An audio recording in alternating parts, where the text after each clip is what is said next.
Pretty ominous gospel today, right? I love that word ominous. I love that adjective. Foreboding, impending, looming. Kind of talks about how something's on the horizon. And those are the words that Jesus said. They're nothing but ominous. And let's kind of like look at what's happening here. The scene is set. This is a familiar place in the gospel where Jesus often is. He's in the temple once again. Last week in the gospel, that was the site of last week's gospel. Jesus was in the temple.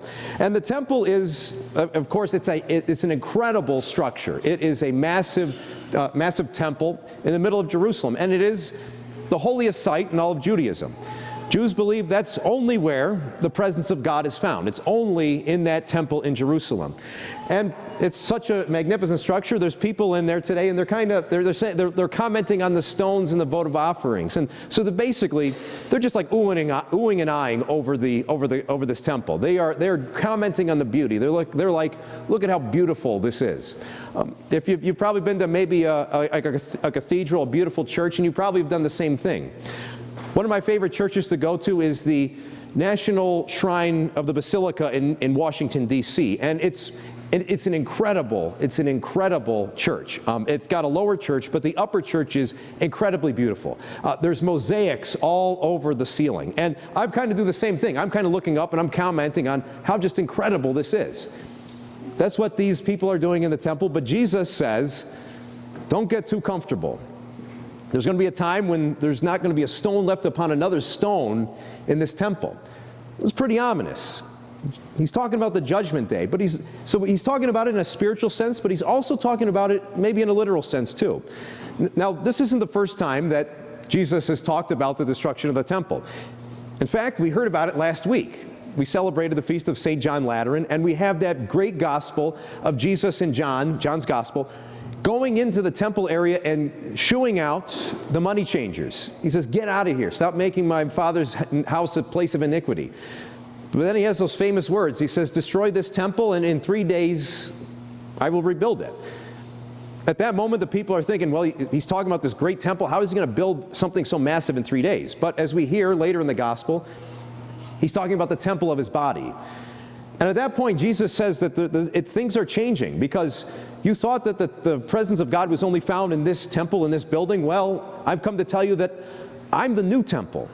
I'm the presence of God. And so, yes, my mortal body is going to be destroyed, but I will rise again, and the temple will be in a new place. And in fact, the new place is all throughout the world. That the new temple is the church, but also it's the body of Christ, the Eucharist. And so that's an incredible thing that, that's in a spiritual sense, Jesus is saying that things are going to change. The new day is coming. But he also means it in a literal sense. Because 40 years from this gospel, 40 years from this moment, the temple will be destroyed in 70 A.D. And that happens at the siege of Jerusalem. The Roman Empire will come in and they will basically conquer Jerusalem and wipe everything out. Now, at the time of Jesus, the Roman Empire has jurisdiction. They really have governance over Jerusalem. Jerusalem is basically like an outpost, a backwater of the Roman Empire. But in 70 A.D., they're going to come in, the Romans are going to come in, and they're going to destroy the city, including the temple. The temple will not be left a stone upon another stone. In fact, there is no remnants of the temple that are there today. Actually, that western wall, we talk about the western wall, that's actually not part of the temple, archaeologists have said. It's another kind of, it's close by, but it wasn't. But what Jesus is saying is, this temple is going away. Those are ominous words, talking about just this building. But those ominous words actually turn into more ominous words towards us, too. At the very end of this gospel, Jesus really has a lot of things that he gives us a warning about. He says that they will seize you and persecute you, and you're going to have to make a testimony. Those are pretty ominous. There's some Christians today in this world that gospel, they're probably going to hear that gospel today, and they're going to say, well, yeah, we see that, and we know that that's on the horizon. In the last couple weeks, in mostly Catholic media, but now it's getting into mainstream media, there have been a lot of stories, more stories that are coming out about the persecutions that Christians face in Nigeria. Nigeria, it's a very Catholic country, but as we're hearing, there's a lot of persecution that's going on, especially right here and now. Maybe in the last 10 years, about 100 priests, at least 100 priests have been captured and tortured and killed in Nigeria. It's very dangerous, especially to be a clergyman, to be a priest in Nigeria. I was reading an article in the National Catholic Register this week, and they were talking especially about how dangerous it is for Christians in Nigeria. And they've said that since the year 2000, they've estimated that there's probably been about 10,000 Christians that have been killed by, the terrorist organization Boko Haram and others. So there's Christians in Nigeria, there's Catholics in Nigeria that are at the same Mass that we are, and they're hearing the same exact gospel that we are. And this is probably all too real for them. They're probably saying, yes, I guess this is, the words of Jesus really have effect on me today. For us here, we're more fortunate. We live in peaceful times. We don't have that fear of having to be seized or persecuted or having to make a testimony before kings and governors. But that's not to say that we don't have worries, we don't have anxieties, we don't have things that plague us. So this is a gospel that is effective to us today. But no matter whether we're in Nigeria or we're living here someplace close to Syracuse, the message of Jesus is the same. He's saying to this, there's going to be a lot of things going on. There's going to be a lot of turmoil. They may seize us. They may persecute us. But center your life around me. Place your trust in me, and you will be saved. If you persevere to the end, you're going to be saved. That's the very end of this gospel today. That's what Jesus is saying. Not a hair on your head will be touched. And even then, I also like, there's one verse in here that's very, very, very appropriate to us that we should, that we can really also look at too. And that says that Jesus says that we're going to be seized, and you're going to have to make an account on my name. Don't prepare what you're going to say beforehand, because I will give you the words. I think that's a great analogy for our life. Sometimes we're so worried about the future that we realize that, hey, Jesus is going to provide for us in the here and now. So that's kind of the thing about this, is that we should realize that we can place our trust in Jesus in the here and now. Sometimes it may happen that we're maybe living in the past or we're living in the future. We maybe have something, we may be living with a regret. Maybe something in our past, we might have gotten to a point, we may look at our life and say, well, there was a point where I was given option A and option B, and I chose option B.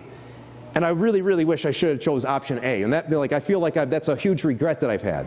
Some people have that regret, and it plagues them. Or maybe there's something else from their past. Maybe there's a past hurt, or there's a grudge, or there's some kind of anger that they're holding on to, and they're just really ruminating over it, and it's really kind of been a prison for them.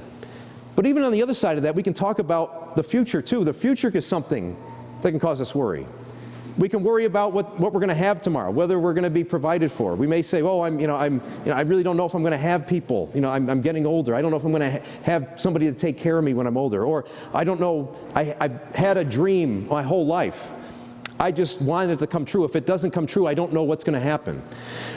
Well, in either case, whether we're kind of plagued by the past or plagued by the future, sometimes those voices take us away from what Jesus is doing in the present. And that's where Jesus lives. Jesus lives in the present. So it's important for us to really say to us, the past happened. Let's trust it to God. And the future is going to happen. Let's trust that to God. And know that Jesus here and now is speaking his voice to us. Let's not drown it out. I went on retreat a couple weeks ago. I mentioned that I went on retreat, and then a lot of people have asked me, "Father, how did your retreat go?" I'm like, I forgot to tell you how my retreat went. It was very good. So priests are required every year under canon law to take a 5-day retreat. And so I went out to Massachusetts, and it was a directed retreat.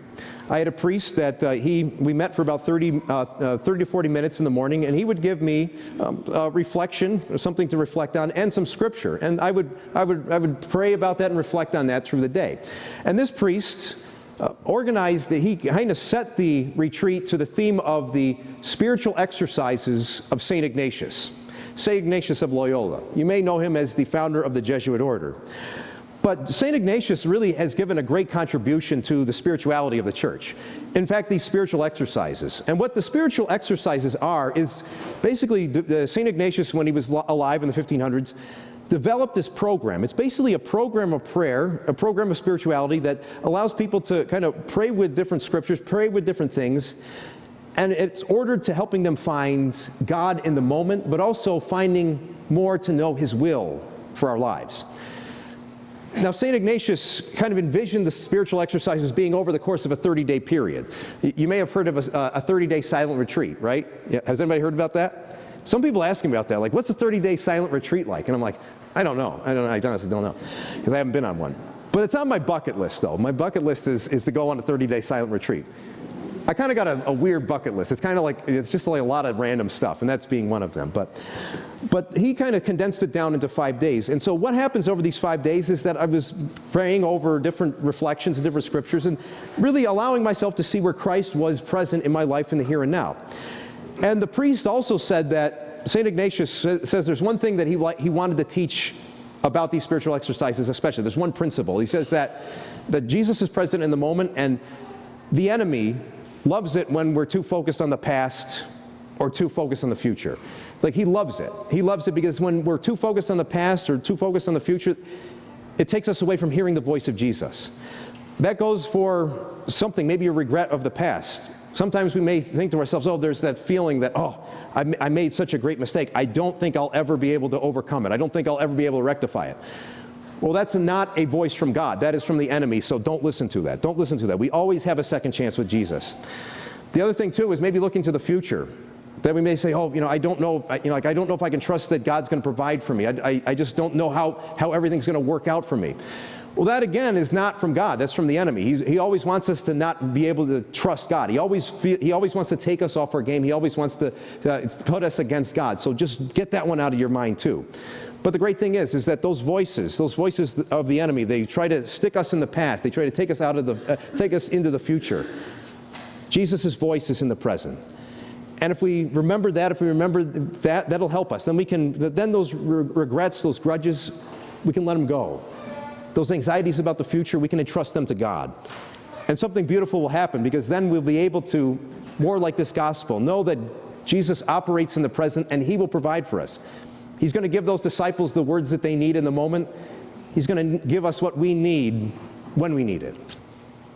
One of the last things that the priest on retreat had given to me, he said, I want you to remember two things. One is that Christ is present in the moment, but two, St. Ignatius would say from time to time, live today like it's your only day.